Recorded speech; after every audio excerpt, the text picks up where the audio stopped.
Escogieron a un rey, rechazaron a Dios. Consecuencias.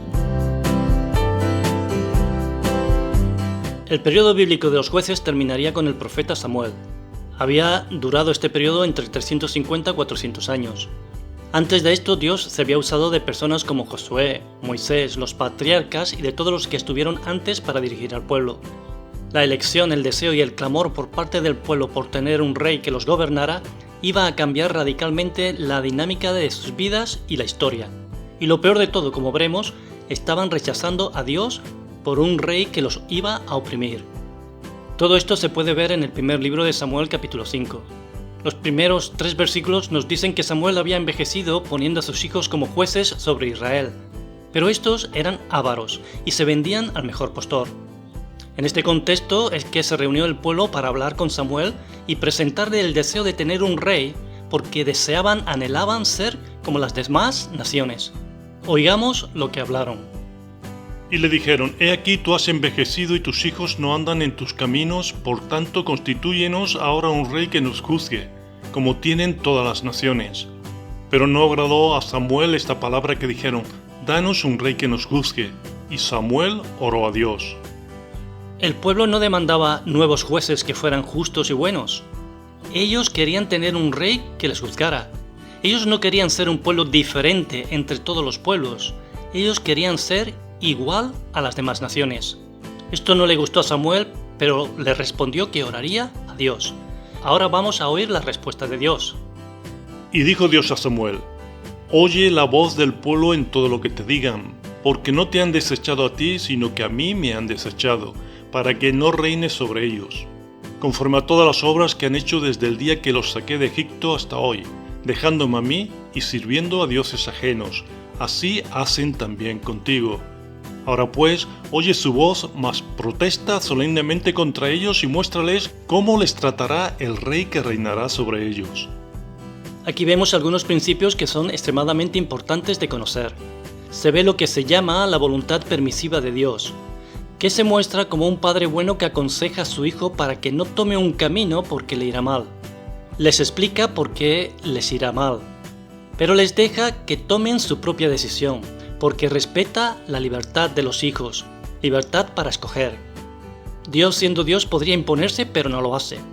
Le dice a Samuel que el pueblo no lo había desechado a él como juez, sino que en verdad estaban rechazando el plan y la forma de dirigirlos por parte de Dios. La Nueva Versión Internacional traduce el versículo 9 de la siguiente manera: Así que hazles caso, pero adviérteles claramente del poder que el rey va a ejercer sobre ellos. Aquí vemos la imagen amorosa por parte de Dios como un padre que le dice a su hijo qué le va a ocurrir si sigue por ese camino. Todos los padres han vivido esto en algún momento con sus hijos, de generación en generación. Dios le dice a Samuel que les advierta, que les explique claramente cuáles serán las consecuencias de tener un rey y de qué manera se vería afectada la vida de ellos. ¿Cuántas vidas han sido destruidas por no haber hecho caso de los consejos de sus padres? ¿Cuántas personas al final de sus vidas, amargados, dicen: ¿por qué no hice caso de mi padre para estudiar? ¿Por qué no le hice caso para dejar ciertas amistades? Con lo bien que me explicaron cuáles serían las consecuencias. ¿Cuánto dolor hay en no haber seguido los buenos consejos que nos han dado en nuestras vidas nuestros padres? De igual manera, así es con Dios. Samuel reunió al pueblo y les explicó las consecuencias de tener a un rey como Señor. Dijo pues: Así hará el rey que reinará sobre vosotros. Tomará a vuestros hijos y los pondrá en sus carros y en su gente de a caballo, para que corran delante de su carro. Y nombrará para sí jefes de miles y jefes de cincuentenas. Los pondrá a sí mismo a que aren sus campos y siguen sus mieses, y a que hagan sus armas de guerra y los pertrechos de sus carros. Tomará también a vuestras hijas para que sean perfumadoras, cocineras y amasadoras. Asimismo tomará lo mejor de vuestras tierras, de vuestras viñas y de vuestros olivares, y los dará a sus siervos. Diezmará vuestro grano y vuestras viñas para dar a sus oficiales y a sus siervos. Tomará vuestros siervos y vuestras siervas, vuestros mejores jóvenes y vuestros asnos, y con ellos hará sus obras. Diezmará también vuestros rebaños y seréis sus siervos. Y clamaréis aquel día a causa de vuestro rey que os habréis elegido, mas Dios no os responderá en aquel día.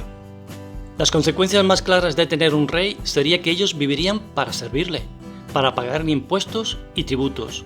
Sus vidas, la de sus hijos y la de sus siervos pertenecerían al rey, y él las usaría según su conveniencia.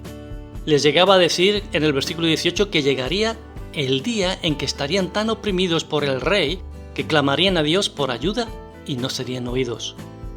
Te animo a leer los últimos versículos donde la respuesta del pueblo fue que a pesar de todo lo que se le había dicho, a pesar de todas las advertencias, ellos preferían tener a un rey igual que las demás naciones. Ellos no querían seguir el método de Dios para ser gobernados, prefirieron ser como las demás naciones. Y esto es lamentable, porque ellos fueron llamados a ser diferentes a las demás naciones. Fueron llamados a ser un pueblo santo, un pueblo especial entre las naciones, para que las naciones pudieran ver un Dios de amor en medio de ellos. En promesas de Dios tenemos como único Señor y Salvador de nuestras vidas a Jesucristo. Él para nosotros es el único digno de ser llamado Rey de Reyes y Señor de Señores. Él es el único que ha muerto para darnos libertad y vida. Nosotros queremos ser fieles a la palabra de Dios. Te invitamos a reflexionar y pensar sobre quién dirige y gobierna tu vida, los hombres o Dios, palabras de hombres o la palabra de Dios. Nosotros hemos puesto nuestra vida, nuestra esperanza en ser fieles a Dios. Hoy puede ser un día para que consideres volverte a Dios y caminar siguiendo su dirección a través de su palabra, a través de las Escrituras, a través de la Biblia.